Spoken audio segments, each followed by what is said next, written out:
पूरा रवैया क्या है? ये पूरा रवैया है कि लोकतंत्र को मोदी ने मार दिया,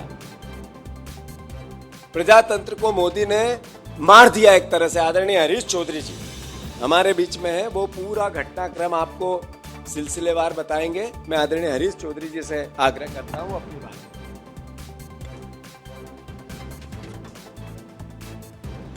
नमस्कार साथियों, अभी तक देश में सामने ये सवाल है, क्या देश ऑटोक्रेसी की दिशा में जा रहा है? आज देश को इस सवाल का उत्तर मिल गया है। सफर कब कैसे शुरू हुआ? नारों में जरूर ये बातें पहले ही आ गई थी कि मोदी है तो मुमकिन है, पर क्या मुमकिन है वो देश से आज जान चुका है। चुनाव आयोग संवैधानिक व्यवस्था के तहत निष्पक्ष होना चाहिए। प्रधानमंत्री, नेता प्रतिपक्ष, सुप्रीम कोर्ट के चीफ जस्टिस के माध्यम से उनका चयन होना, उस व्यवस्था को बदलकर सुप्रीम कोर्ट के चीफ जस्टिस के जगह प्रधानमंत्री द्वारा नियुक्त किया गया मंत्री। तो हरीश चौधरी को आप सुन रहे थे। मीनाक्षी नटराजन ने भी इससे पहले अपनी बात रखी। उन्होंने कहा कि जो जानकारी चुनाव आयोग के द्वारा मांगी गई थी फॉर्म में, मैंने सारी जानकारी दी है, कोई जानकारी नहीं छुपाई है।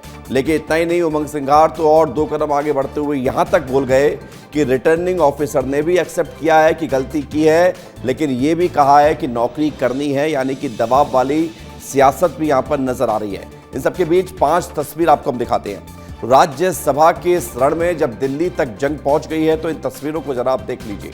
दिल्ली में शक्ति प्रदर्शन हुआ है, निर्विरोध बीजेपी 3 सीटों पर जीत हासिल कर चुकी है। राहुल गांधी ने यह भी कह दिया है कि अब सीट चोरी हुई है, घर संभाले कांग्रेस, ये सीएम डॉक्टर मोहन यादव ने कह दिया है। इस पूरे घटनाक्रम में जो घटनाक्रम अब तक सामने आया है ये आपको बता रहे हैं, लेकिन राज्यसभा के इस रण में मध्य प्रदेश की सियासत को बहुत ज्यादा गर्म कर दिया है। और आप देखिए कि बीजेपी और कांग्रेस के तमाम नेता आमने सामने हैं। बीजेपी की 3 ही सीट पर जीत हो गई है, प्रमाण पत्र भी मिल गया है जीत का, लेकिन कांग्रेस अभी हार मानने को तैयार नहीं है और कांग्रेस अब सुप्रीम कोर्ट से उम्मीद लगाकर बैठे है और आज दिल्ली में कांग्रेस के तमाम विधायक मौजूद हैं। इन सबके बीच आइए एक बड़ी खबर आपको बताते हैं। मीनाक्षी नटराजन की उम्मीदवारी पर सुनवाई आज होने जा रही है सुप्रीम कोर्ट में और आज अहम सुनवाई होगी। नामांकन रद्द करने के खिलाफ याचिका लगाई गई थी और सुप्रीम कोर्ट आज फैसला सुना सकता है, कोई निर्देश दे सकता है। हालांकि चुनाव प्रक्रिया में सुप्रीम कोर्ट दखल नहीं देता है, बावजूद इसके इस मामले को लेकर याचिका लगाई गई और कल इस याचिका की सुनवाई में सुप्रीम कोर्ट ने ये कहा था कि ये याचिका सुनने योग्य क्यों है, तो इस पर दलील भी दी गई थी। और अब खबर यह है कि आज इस मामले पर सुनवाई होने जा रही है।